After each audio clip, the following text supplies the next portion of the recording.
Isang nakakilig na naman na update sa ating pong mga idol Katniel fans dyan. Narito na ang ating update.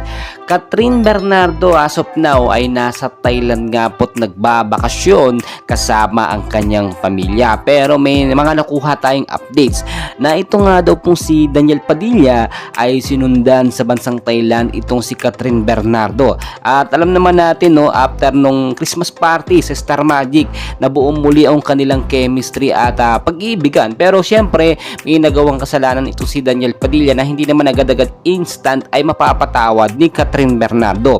So kinakailangan po ni DJ Daniel Padilla na manuyo at manligaw muli, mag-start sa simula tulad na lang ngayon. Kahit nasa Thailand po itong si Kathryn Bernardo ay nakita naman natin may mga ilang clips na kung saan nga po yung nagpapatunay na itong si Daniel Padilla ay sinundan nga po si Kathryn Bernardo. Well guys, tila nga po yung pagbabalikan po ng Katniel ay hindi ganun kadali. Alam naman natin na now magkaibigan muna sila at tinetest muli ni Kathryn Bernardo yung patience o yung tiyaga nga po nitong si Daniel Padilla. Kasi nga naman kung hindi na mahal ni Daniel itong si Kathryn Bernardo ay hindi niya po ito susundan sa ibang bansa.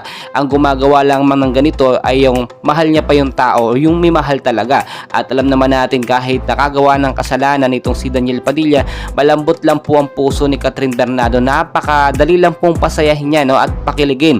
Itong si Daniel Padilla wala nang sinasayang na pagkakataon. Kapag kami nakita siyang tsansa na muling pagbabalikan o mabigyan siya ng tsansa muli ni Kathryn Bernardo, ay sasamantalahin niya po ito at hindi sasayangin. Alam nyo, yung 11 years na kanilang pinagsamahan, kilalang kilala na po ni Daniel Padilla kung paano talaga pasasayahin or pakikiligin itong si Kathryn Bernardo. Kaya naman kahit nag-aaway po sila on and off at ito minsan nakakaabot pa sa media, pero in the end of the day nagkakaroon sila ng understanding, pag-uusap na dapat ayusin ito.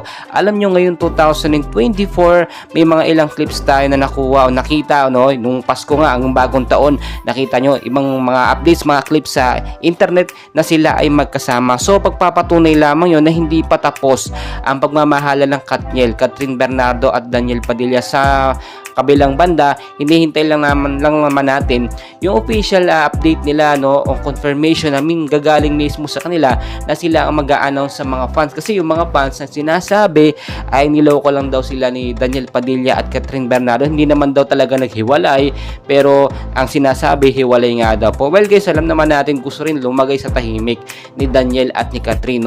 Ayaw nila ng puro issue na lamang, doon sila nasisira. And well guys, maraming pang kaganapan, and please don't forget po to like and subscribe for more Celebrity Pinas update.